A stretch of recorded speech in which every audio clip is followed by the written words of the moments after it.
How many times have you spent your days working on something only to find out later that it was meaningless? Today, we're going to review a very simple framework that you can use to make sure you never waste a minute again. We'll provide you with all the tools you need to judge the quality and impact of everything you do. And if you apply it, you'll be miles ahead of anybody else that doesn't judge its work with our tools. Welcome back. Hello everyone, Leon Castillo here, CEO and founder of Selfmastered, which is a company that specializes in peak performance training for entrepreneurs and business leaders. We blended the most actionable frameworks from neuroscience, behavioral science, and complexity science into a methodology that helps you solidify performance improvements over time using data. Our clients call us their secret weapon. Today, I want to discuss something that I believe is absolutely crucial, very simple, but has a huge impact in your work and therefore in your life. See, I see too many people spinning their wheels, caught up in endless meetings, focusing on the wrong stuff and not really knowing how to advance their business and their careers on solid ground. And in my view, and after working with hundreds of people, I believe there's only two things that you need to be looking at when doing whatever task you're involved in. Very simple, only two things. But if you apply this framework, you'll see exponential returns on time invested. The first is leverage. You need to be thinking about the leverage inherent to its task. See, leverage is a force multiplier. You always need to be thinking about what's the thing or couple of things that really matter in your business or your career. Chances are that you're doing 15 different things, but only a few of them have a real impact. Have you heard about the Pareto law?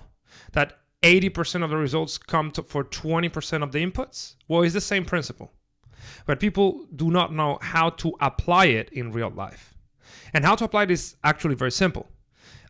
Just make a list of everything you do on any given week, list it by order of importance and order of actual output, actual result, actual consequence. If you do that diligently, you'll be able to circle out everything that is not really helping you, but still taking your time. And leverage is a concept that is super wide, and it's been around for forever since humankind roams the earth. As I said, it's a force multiplier, and the source of the leverage has been changing throughout history. For instance, in the 18th century, leverage, he who had the most land had the most leverage because land had resources and people needed resources in order to produce stuff, right? So the big landowners had the most leverage in society, and as a result, they were noblemen. And depending on the country, they will even choose who the king was. But that changed with the Industrial Revolution, and then the first source of leverage was labor. He who could employ more people into a machine, into a factory, then had the biggest return on labor, other people's labor, so he had the most leverage. In the 20th century, the single first source of leverage became financial. He who could deploy more financial resources to invest or to hire people had the upper hand. And in the 21st century, the most important source of leverage is precisely data. He who has the best data and is able to create products, services that last longer and are more useful based on that data will always keep the upper hand. Let's put a very clear example of leverage in action. Let's say that I want to do marketing for a business, for Selfmastered, for instance. What would you rather focus on? Crafting something that only takes 2 minutes but will only last 5 minutes? Or devoting 2 hours to record something, turn it into a video, upload it to a platform like YouTube that is SEO friendly, so it's searchable, and knowing that it will live forever? Well, there's much more leverage in knowing how to position something uses search engine optimization and keeping it in a platform that multiplies the impact and keeps it. While on the other hand, a tweet is gone after 5 minutes, right? It's a very simple example, but it proves the point that not all tasks are created equal. In fact, the top performers only work on what matters, and focus, being able to really narrowing down all the options available, is a core skill of top performers. It's a strategic prioritization, as we call it in Selfmastered. So that's what number one. That's the first thing that you need to be focusing on. What's the actual leverage of the task that I am engaging with? And what's the number two? So what's the other thing that you should be looking at? Well, is the level of focus that you can summon. Focus is how well can you marshal all your cognitive capital, your cognitive resources to focus on any given task. The more you are able to focus, the better the quality of your work will be. And not only being able to focus implies that you are well optimized from a biological standpoint, meaning that you have energy, that you are well rested, that you have correct rest and recovery protocols, but it also signals what's your relationship with the task at hand. And this is something that really flies over the head of most people. Real gains are done when you focus on something that is slightly above the current level of your abilities. That implies marshaling all the skills that you have and pushing the limits of what you are able to do just a little bit.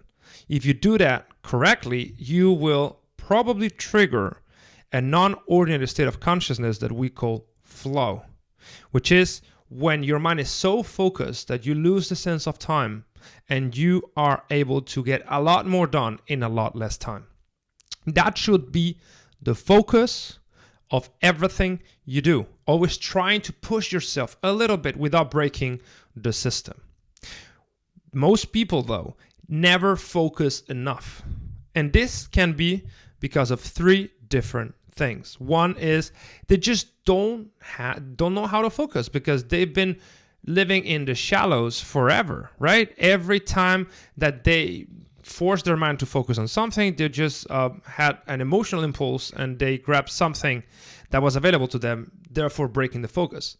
Based on our research at the University of Michigan, the problem with this is that when you get unfocused, it takes 25 minutes to get your mind to focus again on the task at hand. So if you're never able to focus on something, then you're training your mind in being in distraction and being unfocused. And therefore it becomes progressively more difficult to be able to summon that high quality focus that is needed if you want to do high quality work. But that's not only the thing. The thing is that most people spend time doing things that are easy for them. They're too easy. And if something is too easy, you get bored. There's not much effort involved in that focus, and therefore your mind just gets easily distracted. And there's also a third option, which is trying to do something that's just too hard, that you are not ready, yet you don't have the cognitive infrastructure to sustain focus on that